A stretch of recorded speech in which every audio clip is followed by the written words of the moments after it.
full A+ കിട്ടുമ്പോൾ എല്ലാ കുട്ടികളുടെയും ധാരണയാണ് MBBS സയൻസ് +2 സയൻസ് ഗ്രൂപ്പ് നിർബന്ധമാണ്. അപ്പൊ ഉമ്മ പറയും ധൈര്യമായിട്ട് എടുത്തോ. +1 പകുതി ആകുമ്പോഴാണ് വരാ കിളേക്കെട് പാറിയിട്ട് പടച്ചോനെ ഞാനിപ്പോ എന്തിനാ ഇത് എടുത്തത്.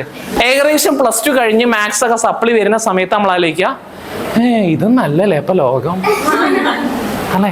തട്ടിത്തകർന്ന് പരിപ്പണമായുള്ള എല്ലാ പ്ലാനുകൾക്കും പുനർജീവനം വെക്കേണ്ടത് നിങ്ങളുടെ സർവൈവൽ പവർ. തേടിപ്പോകുന്നതിനേക്കാളും രസം വന്നു ചേരുന്നതിനാണ്. നന്നായിട്ട് പ്ലാൻ ചെയ്ത ഒരു പ്ലാൻ അല്ലേ തകരുള്ളൂ, പൊട്ടിത്തരിപ്പണാവുള്ളൂ. ഓരോ ന്യൂ ഇയറിനും പ്ലാനിങ് വേണം. ഈ ന്യൂ ഇയറിന്റെ പ്ലാനിങ് നിങ്ങൾ 2027 പ്ലാനിങ് ഇപ്പോഴെ തന്നെ കരുതിക്കണം. 2026 പ്ലാനിങ് നിങ്ങൾ തുടങ്ങിയിട്ടുണ്ടാവണം. 2027 പ്ലാനിങ് നിങ്ങൾ 2025 കഴിയുമ്പോൾ പ്ലാൻ ചെയ്ത് വെക്കാവൂ.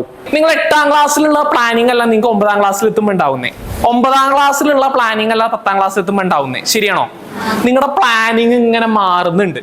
ഫിക്സ്ഡ് ആയിട്ടുള്ള പ്ലാനിങ് നിങ്ങൾ വെച്ചതുകൊണ്ടല്ലേ പ്ലാനിങ് മാറണേ. പ്ലാനിങ് ഇല്ലാത്ത ഒരാളുടെ പ്ലാനിങ് തകരുമോ? എങ്ങനെയൊന്നുമില്ല, എങ്ങനെയൊക്കെ പോയിട്ട് ഇങ്ങനെ എവിടെയെങ്കിലൊക്കെ എത്തിയിട്ട് ഇങ്ങനെ അടുത്ത മാസം നിങ്ങളെ ലൈഫിൽ സക്സസ് ആവേണ്ട കാര്യങ്ങൾക്ക് നിങ്ങൾക്ക് ശക്തമായിട്ടുള്ള പ്ലാനിങ് നിങ്ങൾ കണ്ടുവെക്കണം. ചില പ്ലാനുകളൊക്കെ തകർന്നു കഴിഞ്ഞാലേ പുതിയ പലതും വരുള്ളൂ. വഴി എന്ന് പറഞ്ഞാൽ എന്താ?